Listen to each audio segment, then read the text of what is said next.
सबों को जय यीशु। मैं इस वीडियो में आप सबों को बताऊंगा क्यों संत मोनिका सभी महिलाओं की आदर्श कहलाती है। 27 अगस्त को पूरी कलीसिया बड़ी धूमधाम से संत मोनिका के पर्व मनाती है और बहुत से डायसिसों में इस पर्व को माताओं का पर्व भी कहा जाता है और इस दिन में सभी माताओं के लिए विशेष प्रार्थना की जाती है। उन्हें आदर और सम्मानित भी किया जाता है। उन्हें नाच गान द्वारा स्वागत किया जाता है और इस दिन को बड़े त्योहार की तरह मनाया जाता है। आखिर संत मोनिका कौन है जो महिलाओं की आदर्श कहलाती है और उसकी पर्व इतने बड़े धूमधाम से क्यों मनाया जाता है? हमारे लिए संत मोनिका क्यों इतना महत्वपूर्ण है? संत मोनिका में ये कौन से सद्गुण हैं जो हम सबों के लिए, विशेषकर सभी माताओं के लिए एक बहुत बड़ा उदाहरण बन गई है? तो आइए इस वीडियो में हम उसकी जीवनी पर मनन करें, उसे सीखें और उनके सद्गुणों में चलते हुए प्रभु यीशु ख्रिस्त के दृढ़ विश्वासी बने। संत मोनिका कलीसिया के इतिहास में सबसे महान संतों में से एक संत अगस्टिन की माँ थी। मोनिका की जन्म सन 332 में उत्तरी अफ्रीका के ताइगस्टे नामक शहर में हुई थी। वह एक बार्बर जनजाति के समुदाय की सदस्य थी। ताइगस्टे रोमन साम्राज्य का हिस्सा होने के नाते मोनिका के जन्म से ठीक 20 साल पहले ही ईसाई धर्म को वैध बनाया था। फिर भी मोनिका का पालन पोषण ईसाई घर में ही हुई और वह काफ़ी धर्मी बन गए थे। वह प्रभु पर दृढ़ विश्वास रखती थी और अपने सभी इच्छाएं और मतलबों को प्रभु के चरणों में रखती थी। मोनिका की विवाह पैट्रिकियस नामक एक व्यक्ति से किया गया। उस आदमी का स्वभाव बिल्कुल उसकी माँ की तरह हिंसक और अनैतिक था। कुछ वर्षों बाद मोनिका और पैट्रिकियस के 3 बच्चे हुए, बेटे अगस्टिन और नेविगियस और एक बेटी जिसका नाम अगाथा थी।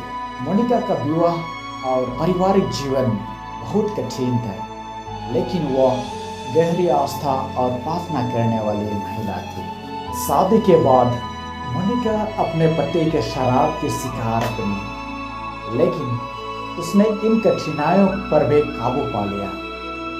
पति पैट्रिकियस ने ईसाई धर्म और प्रार्थना जीवन का भी विरोध किया और अपने बच्चों को भी बपतिस्मा ग्रहण करने की अनुमति नहीं दी। उसके इनकार ने मोनिका का दिल तोड़ दिया और वह अपने परिवार के लिए लगातार प्रार्थना करना शुरू कर दी। मोनिका के पास प्रार्थना की एकमात्र सहारा थी। उसने अपने परिवार के धर्म परिवर्तन के लिए बहुत उपवास और प्रार्थना की और उसकी प्रार्थनाओं का असर धीरे धीरे दिखने लगी। पैट्रिकियस मोनिका के गुणों की प्रशंसा करने लगा और उसके प्रति उसके प्रेम से बहुत प्रभावित हुआ। मोनिका के आंसुओं को प्रभु ने स्वीकार किया, उसकी प्रार्थनाओं को सुना। इस प्रकार पैट्रिकियस और उसके माँ का धर्म परिवर्तन हुआ और लगभग 370 के आसपास वह बपतिस्मा भी ग्रहण किया। अगस्टिन जब 16 वर्ष का ही था और उसके पिता की मृत्यु हो गई। अगस्टिन का बपतिस्मा अभी तक नहीं हुआ था और वह कई तरह के बुरी आदतों में फंस गया था। इस समय के आसपास अगस्टिन एक महिला के साथ भी रहने लगा और उसका एक बच्चा भी हो गया था। वह बिल्कुल ही कई तरह के बुरी रास्तों में भटक गया था, लेकिन मोनिका कभी उसका पीछा नहीं छोड़ा।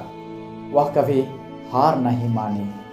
वह अपने बेटे अगस्टिन के मन परिवर्तन के लिए कई सालों तक आंसू बहाते हुए प्रार्थना करती रही, क्योंकि वह जानती थी कि जरूर एक दिन प्रभु उसकी प्रार्थना सुनेगा और उसकी बेटा कैथोलिक कलीसिया में जरूर वापस आएगा। वह प्रभु पर दृढ़ विश्वास रखती थी। आखिर में सन 387 में अगस्टिन का मुलाकात मिलान के बिशप संत अम्ब्रोस से हुआ और उसके उपदेश से प्रभावित होकर वह ईसाई धर्म को अपनाया और बिशप अम्ब्रोस द्वारा उसने बपतिस्मा ग्रहण किया।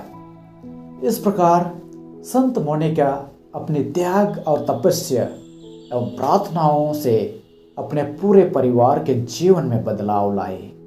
संत मोनिका की मृत्यु सन 387 में ही हुआ। वह अपने घर तैगस्टे वापस आ रहे थे। उसी क्षण उसकी मृत्यु अपने यात्रा में ही हो गई। वह कभी अपना घर वापस नहीं आ सकी। सन 390 में मोनिका को संत पापा सिरिसियस ने संत घोषित किया। इसलिए संत मोनिका अवश्य ही एक सफल महिला की आदर्श है। संत मोनिका ने ईश्वर की इच्छाएं को स्वीकार किया। उसकी ताकत प्रार्थना थी। वह एक जिम्मेदार महिला थी। वह एक जीवन देने वाली महिला थी। उसने अपने पति को ख्रिस्तीय विश्वास की ओर प्रेरित किया। उसने अपने बच्चों को सुख दुख में साथ दी। मोनिका हमें धीरजवान व्यक्ति बनने की प्रेरणा देती है। ईश्वर पर पूर्ण भरोसे के साथ इंतजार करने और बिना थके निरंतर प्रार्थना करने की प्रेरणा देती है। इस वीडियो को अंत तक देखने के लिए आप सबों को बहुत बहुत धन्यवाद।